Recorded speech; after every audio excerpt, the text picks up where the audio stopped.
¿Cómo puede una nación bendecida por Dios terminar dividida, enfrentada y finalmente destruida? Esta no es solo una pregunta histórica, sino una advertencia viva. Israel fue escogido, guiado por el mismo Dios que abrió el mar y derribó muros con trompetas. Sin embargo, en lugar de permanecer unido, se rompió desde adentro, como una vasija hermosa agrietada por la arrogancia de sus propios líderes. La historia de Israel no es solo un relato antiguo, es un espejo de lo que sucede cuando el orgullo, la idolatría y el poder se interponen entre Dios y su pueblo. Y aunque parezca lejana, esta historia tiene ecos muy actuales. Porque donde hay división, donde hay un corazón endurecido, allí también hay advertencia. Israel cayó no por falta de promesas divinas, sino por no valorar lo que ya tenía. ¿Por qué el pueblo elegido por Dios se dividió en dos reinos enemigos? ¿Cómo pasaron de ser un solo pueblo bajo David y Salomón, a convertirse en Israel y Judá, dos reinos rivales que incluso guerreaban entre sí? ¿Qué decisiones marcaron el punto sin retorno? Y, más importante aún, ¿estamos nosotros caminando hacia una división similar hoy? En este vídeo, exploraremos cómo ocurrió la gran división del reino de Israel. Descubriremos las causas espirituales, políticas y personales que fracturaron al pueblo de Dios. Analizaremos los errores de sus reyes, las advertencias ignoradas de los profetas, y cómo todo esto desencadenó en ruina. Pero también extraeremos lecciones profundas y actuales para nosotros, como individuos, familias y comunidad de fe. Prepárate para una historia que no solo debes entender, sino que quizás también necesites aplicar. Porque cuando un pueblo se aparta de Dios, la división no tarda en llegar. Pero cuando volvemos a Él, la restauración también es posible. ¿Sabías que la semilla de esta división se plantó mucho antes de que sucediera? La ruptura de Israel no fue un accidente ni un evento repentino. Fue el resultado de decisiones acumuladas, de corazones que se alejaron lentamente del propósito divino, y de líderes que pusieron su voluntad por encima de la voz de Dios. Para entender la división, primero debemos mirar el inicio del Reino Unido de Israel. Todo comenzó con Saúl, el primer rey ungido por Dios a petición del pueblo. Israel ya estaba mostrando signos de impaciencia e inseguridad. En lugar de confiar en el liderazgo de los jueces levantados por Dios, querían ser como las otras naciones, tener un rey humano. Dios concedió su deseo, pero con una advertencia: ese rey les impondría cargas y los haría sufrir. Así comenzó el reinado de Saúl. Saúl fue un líder fuerte al principio, pero su desobediencia marcó su caída. Se impacientó, tomó funciones que no le correspondían, y terminó rechazado por Dios. Aún así, su reinado abrió la puerta a una nueva etapa, la de David, un hombre conforme al corazón de Dios. David unificó a las tribus y estableció Jerusalén como capital, unificando no solo políticamente, sino espiritualmente a Israel bajo el nombre del Señor. Bajo David, el pueblo vivió una época de expansión, conquista y adoración. A pesar de sus errores personales, David mantenía una relación íntima con Dios, y esto fue clave para sostener la unidad nacional. Israel no era solo una confederación de tribus, ahora era un verdadero reino unido por un pacto espiritual. El sueño de una nación fuerte, justa y fiel parecía tomar forma. Luego llegó Salomón, hijo de David, conocido por su sabiduría, riqueza y visión. Su reinado fue el punto más alto en términos de esplendor. El templo que construyó en Jerusalén se convirtió en el centro de la adoración nacional y símbolo de la presencia de Dios. Las naciones venían a escuchar su sabiduría, y la economía del reino floreció. Todo parecía perfecto, en apariencia. Pero en los rincones ocultos del corazón de Salomón, algo comenzó a quebrarse. El rey que pidió sabiduría comenzó a perderla cuando su amor por mujeres extranjeras lo llevó a permitir cultos paganos en la Tierra Santa. El mismo hombre que edificó el templo, también edificó altares a otros dioses. La idolatría, silenciosa pero corrosiva, comenzó a echar raíces. Además, para mantener su estilo de vida opulento y sus grandes construcciones, Salomón impuso duras cargas sobre el pueblo. Altos impuestos, trabajos forzados y una estructura centralizada que favorecía a la tribu de Judá por encima de las demás, comenzaron a generar descontento. Las tribus del norte, que ya se sentían marginadas, comenzaron a ver con sospecha a la casa de David. Todo esto no estalló de inmediato. La superficie del reino seguía reluciente, pero las grietas estaban ahí. Idolatría disfrazada de progreso. Riqueza construida sobre el sudor del pueblo. Un liderazgo que, poco a poco, se alejaba del ideal del siervo rey. La unidad que David había logrado con tanto sacrificio, ahora pendía de un hilo. Cuando Salomón murió, dejó un reino glorioso, pero inestable. Un pueblo cansado, una brecha entre el norte y el sur, y un Dios que ya había enviado advertencias. El esplendor del Reino Unido fue real, sí, pero también fue el escenario donde se gestó una división que, tarde o temprano, se manifestaría con fuerza. Y es que, como ocurre en nuestras propias vidas, no siempre se nota de inmediato cuando algo empieza a romperse. A veces la semilla de la división germina en secreto, hasta que ya es imposible ocultarla. ¿Y si te dijera que la división del reino fue parte del juicio de Dios, pero también un acto de misericordia? Dios no rompe por capricho. Él advierte, espera, llama al arrepentimiento. Pero cuando el corazón de un líder se endurece y su pueblo se aleja de la verdad, la división puede convertirse en una herramienta divina, para disciplinar, pero también para proteger lo que aún puede ser rescatado. Roboam, el hijo de Salomón, subió al trono con la esperanza de continuar el legado de gloria que su padre dejó. Sin embargo, heredó algo más que un reino brillante. También heredó el resentimiento acumulado de un pueblo oprimido. Las tribus del norte, cansadas de los impuestos y los trabajos forzados, se acercaron a él con una petición clara: aligera la carga que tu padre nos impuso y te serviremos. Ante esta petición, Roboam hizo algo sabio. Al principio, consultó a los ancianos que habían servido a su padre. Ellos le aconsejaron gobernar con misericordia, ganarse al pueblo con compasión y restaurar la confianza entre rey y nación. Pero Roboam no quiso escuchar sabiduría. En su arrogancia juvenil, prefirió el consejo de sus amigos, jóvenes como él, quienes lo empujaron a responder con dureza. Su respuesta fue un error histórico: mi padre os castigó con azotes, yo os castigaré con escorpiones. Con esa frase, Roboam selló la ruptura del reino. No solo fue insensible, fue cruel. En lugar de unir al pueblo, lo empujó a rebelarse. No comprendió que un reino no se sostiene solo con poder, sino con justicia y empatía. Mientras tanto, Jeroboam, un líder valiente y competente del norte, ya había sido elegido por Dios como instrumento para dividir el reino. El profeta Ahías le había entregado un mensaje sorprendente tiempo antes. Dios arrancaría 10 tribus de la casa de David y se las daría a Jeroboam, como juicio por la idolatría de Salomón. Era una ruptura anunciada y aprobada por el cielo. Cuando el pueblo escuchó la respuesta de Roboam, su paciencia se agotó. 10 de las 12 tribus se rebelaron y coronaron a Jeroboam como su rey. Así nació el reino del norte, Israel, con capital en Siquelm, luego en Samaria. Solo Judá y Benjamín permanecieron fieles a Roboam, conformando el reino del sur, Judá, con Jerusalén como capital. Lo que comenzó como una simple petición para aliviar cargas, terminó en una separación que marcaría toda la historia bíblica. 2 reinos, 2 liderazgos, 2 destinos. El reino del norte con mayor territorio y población, pero sin el templo ni la promesa davídica. El reino del sur más pequeño, pero con la ciudad santa y la línea mesiánica. Y aunque fue una división dolorosa, no fue un abandono completo.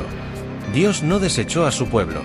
A pesar de su juicio, seguía enviando profetas, levantando voces, buscando corazones arrepentidos. La ruptura del reino fue consecuencia del pecado, pero también una oportunidad para que ambas partes volvieran a él desde su quebranto. Así, la historia de Roboam y Jeroboam nos recuerda algo vital: un liderazgo sin humildad divide. Pero incluso en medio del caos, Dios sigue obrando. Porque cuando Él permite una ruptura, no es para destruir, sino para redirigir, corregir y redimir lo que aún puede ser salvado. ¿Ambos reinos adoraban al mismo Dios, o no? Después de la división, Israel y Judá siguieron usando el nombre de Jehová, seguían hablando de las promesas de Abraham y aún recordaban el Éxodo. Pero pronto, las diferencias espirituales comenzaron a marcar 2 caminos totalmente opuestos. Lo que parecía ser una sola fe, comenzó a distorsionarse en uno de los reinos. El reino del norte, conocido como Israel, estaba compuesto por 10 tribus. Jeroboam, temiendo que el pueblo subiera a Jerusalén a adorar en el templo, decidió crear su propia versión de la religión. Mandó hacer 2 becerros de oro, uno en Betel y otro en Dan, y dijo al pueblo: «Este es tu Dios que te sacó de Egipto». Su intención era política, pero su pecado fue espiritual. A partir de allí, Israel entró en un ciclo de idolatría del que nunca se recuperaría. Todos sus reyes, sin excepción, hicieron lo malo ante los ojos de Dios. En lugar de volver al pacto, establecieron cultos falsos, mezclaron prácticas paganas con adoración a Jehová y llevaron al pueblo por un camino de corrupción moral y espiritual. En contraste, el reino del sur, Judá, formado por las tribus de Judá y Benjamín, mantuvo la capital en Jerusalén. Allí estaba el templo, la presencia de Dios, y la promesa de que el Mesías vendría de la casa de David. Aunque también cometieron errores graves, Judá tuvo varios reyes que buscaron sinceramente al Señor: Asa, Josafat, Ezequías y Josías, entre otros. Judá experimentó momentos de reforma y avivamiento. Cada vez que un rey justo volvía su corazón a Dios, el pueblo era restaurado, el templo era limpiado, y la adoración verdadera era renovada. La diferencia no estaba solo en el lugar, sino en la actitud del corazón y el liderazgo espiritual de sus gobernantes. Mientras Israel se apoyaba en su poder político y nuevas formas religiosas, Judá tenía acceso directo al templo, a la ley y al sacerdocio. Esta diferencia provocó que la protección divina se manifestara de forma distinta en ambos reinos. Israel cayó primero en manos de Asiria. Judá resistió por más tiempo, gracias a momentos de fidelidad. Pero Dios no los dejó solos. A ambos reinos envió profetas poderosos. En el norte, profetas como Elías y Eliseo confrontaron la idolatría, hicieron milagros asombrosos y desafiaron a reyes corruptos como Acab y Jezabel. Su ministerio fue un grito urgente de arrepentimiento, muchas veces ignorado. En Judá, profetas como Isaías y Miqueas hablaron con profundidad teológica, anunciaron el juicio venidero, pero también ofrecieron esperanza mesiánica. En Israel, Oseas y Amós lloraron por la infidelidad del pueblo, usando imágenes como la de una esposa adúltera para describir su traición al Dios fiel. La diferencia entre los reinos no era solo geográfica, era espiritual. Uno se alejó completamente de Dios, el otro, aunque inestable, todavía tenía espacio para el arrepentimiento. Ambos recibieron advertencias. Ambos vieron milagros. Pero la respuesta del corazón fue distinta, y eso marcó sus destinos. Hoy, esta historia nos recuerda que no basta con tener una historia religiosa o decir que seguimos a Dios.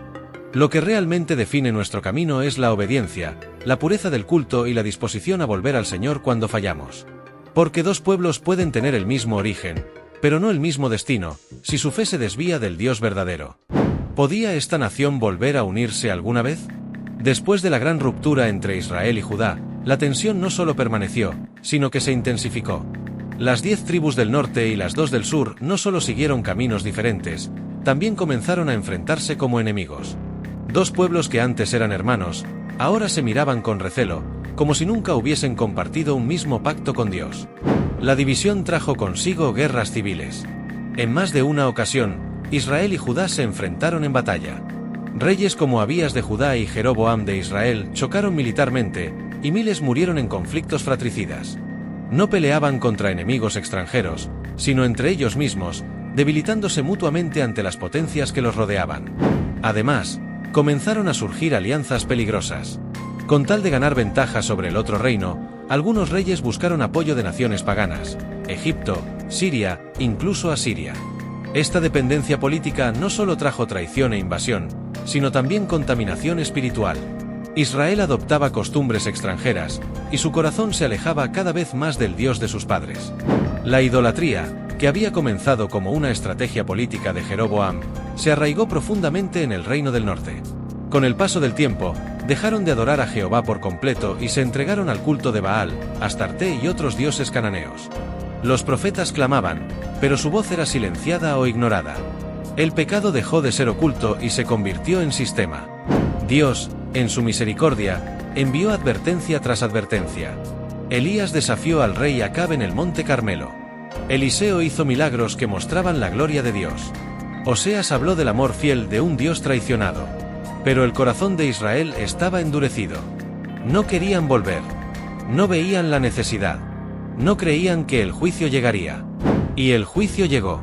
En el año 722 a.C., el imperio asirio invadió el reino del norte, arrasó sus ciudades y deportó a gran parte de la población. Israel dejó de existir como reino. Sus tribus fueron dispersadas entre las naciones y nunca más volvieron a reunirse como pueblo. La historia había llegado a un punto trágico, pero anunciado. Mientras tanto, Judá sobrevivió por más tiempo. Tenía el templo, tenía momentos de reforma, y algunos reyes fieles interrumpieron el ciclo de decadencia. Pero también empezó a seguir los pasos de su hermana del norte. Idolatría en lugares altos, injusticia social, corrupción en el liderazgo. Las mismas advertencias que fueron ignoradas en Israel, ahora se repetían en Judá. El profeta Jeremías comparó a Judá con una esposa infiel que había visto el castigo de su hermana y aún así no quiso arrepentirse. El corazón del pueblo se endureció, y el templo se convirtió en una fachada. Cantaban cánticos a Jehová, pero adoraban ídolos en secreto. El juicio ya no era una posibilidad, era una certeza que se acercaba. La gran pregunta seguía latente: ¿podía esta nación volver a unirse alguna vez? Humanamente parecía imposible. Las heridas eran profundas. La dispersión era total. Pero el Dios de Israel no es solo justo, también es restaurador.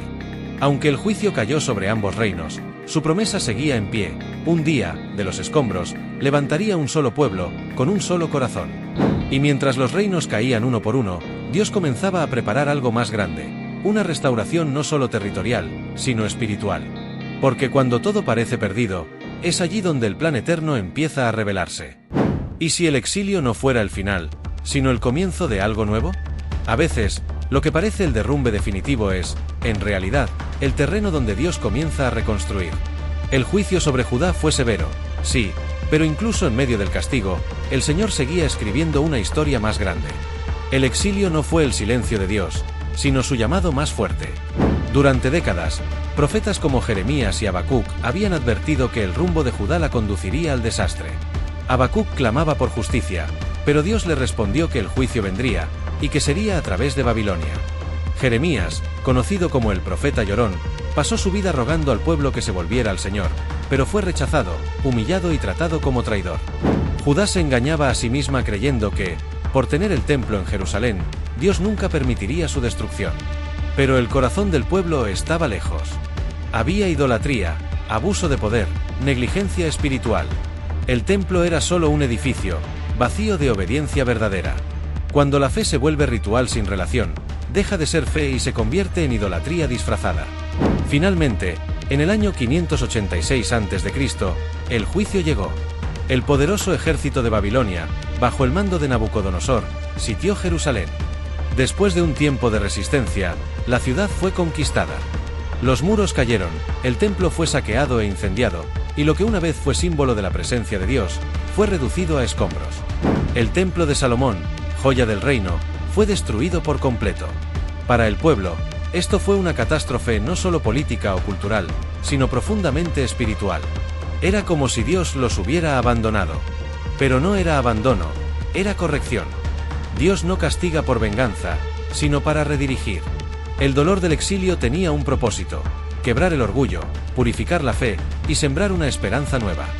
La élite de Judá fue deportada a Babilonia. Sacerdotes, nobles, artesanos, sabios, todos fueron llevados lejos de su tierra, lejos de su templo, lejos de sus costumbres. Lo que quedó fue un remanente pobre, sin fuerza ni dirección.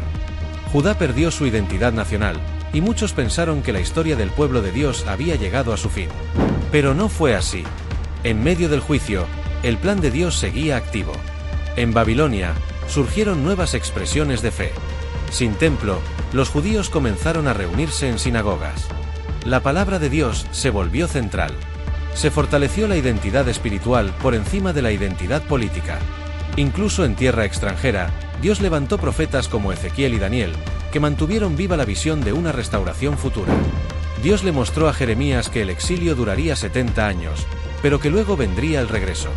Le prometió que aún tenía pensamientos de paz, no de mal, para darles un futuro y una esperanza. Lo mismo que parecía el final, se convirtió en un punto de reinicio. Porque Dios no desecha lo que ama, lo corrige, lo transforma y lo renueva. El exilio fue el punto más bajo en la historia de Judá, pero también el terreno donde las raíces de la fe se hicieron más profundas. A través del quebranto, el pueblo comenzó a anhelar de nuevo la presencia de Dios. No su templo, no su trono, no su riqueza, sino a Él. Y así, mientras Jerusalén yacía en ruinas, Dios ya estaba preparando el retorno. Porque cuando todo parece perdido, cuando ya no queda nada que proteger, es cuando el corazón está listo para volver al principio, y comenzar de nuevo, esta vez, sobre una fe más pura. ¿Está la Iglesia repitiendo los errores de Israel? Esa es la pregunta que no podemos ignorar. La historia de Israel no fue escrita solo para conocer el pasado, sino para advertirnos sobre el presente. Un pueblo que perdió la unidad, que se dejó dividir por el poder, la idolatría y la soberbia, terminó debilitado y destruido. ¿Estamos nosotros yendo por el mismo camino? La unidad espiritual no es una opción para la Iglesia, es una necesidad vital. Jesús oró para que fuésemos uno, como Él y el Padre son uno. La unidad no significa uniformidad, sino un mismo corazón, una misma visión, un mismo Señor. Cuando el pueblo de Dios se une en propósito, es imparable. Pero cuando se divide, se vuelve vulnerable. Como Israel, muchas veces caemos en el orgullo espiritual. Pensamos que por tener la verdad, podemos despreciar a los demás. Que por tener conocimiento, no necesitamos consejo. Pero el orgullo cierra los oídos, endurece el corazón y nos lleva a repetir errores antiguos. Así comienza la caída, no desde afuera, sino desde adentro. Hoy vemos divisiones dentro del cuerpo de Cristo por doctrinas secundarias, ideologías políticas o incluso por el ego de líderes que quieren imponer su nombre por encima del nombre de Cristo. Cada grupo señalando al otro como equivocado, mientras el mundo observa a una iglesia dividida y sin poder. La lección más urgente es esta: volver al corazón de Dios como un solo pueblo. Volver al arrepentimiento, a la humildad, a la búsqueda sincera de su presencia. No a estructuras vacías, ni a guerras entre hermanos, sino a una comunión real con el Padre y entre nosotros. Israel fue destruido cuando olvidó que su verdadera fuerza no estaba en sus reyes, en su templo o en su número, sino en su obediencia a Dios. Y lo mismo aplica hoy.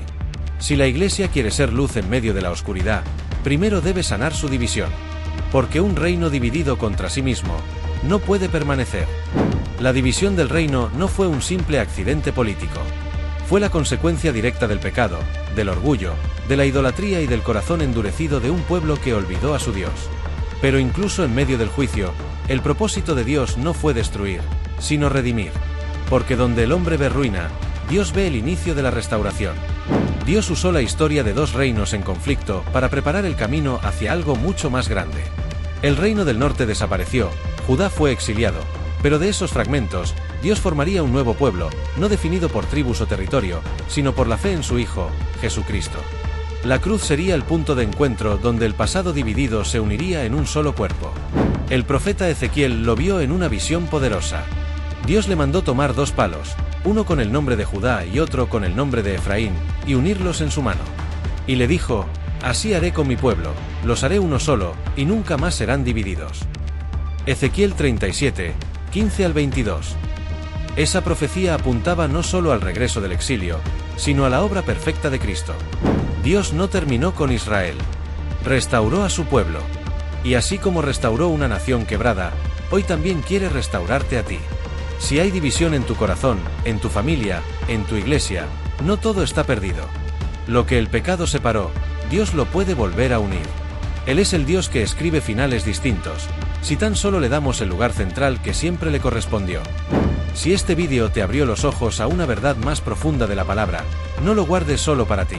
Comparte este mensaje con alguien que necesite entender que la división no es el final, sino una oportunidad para volver a Dios y encontrar unidad y restauración. Cada persona que reciba esta enseñanza es un paso más hacia un pueblo fortalecido y una iglesia unida. Ahora, te invito a hacer clic en el siguiente vídeo, donde descubrirás cómo Dios tiene un plan perfecto para restaurar todas las cosas, incluso aquello que el mundo ya dio por perdido. No te pierdas esta continuación que te llenará de esperanza y te mostrará el camino para vivir en la plenitud de su promesa. En pantalla, verás el vídeo sugerido y el botón de suscripción para que formes parte de esta comunidad que crece en fe y conocimiento. Haz clic y sigue creciendo con nosotros. Que la gracia y la paz de nuestro Señor Jesús te acompañen siempre.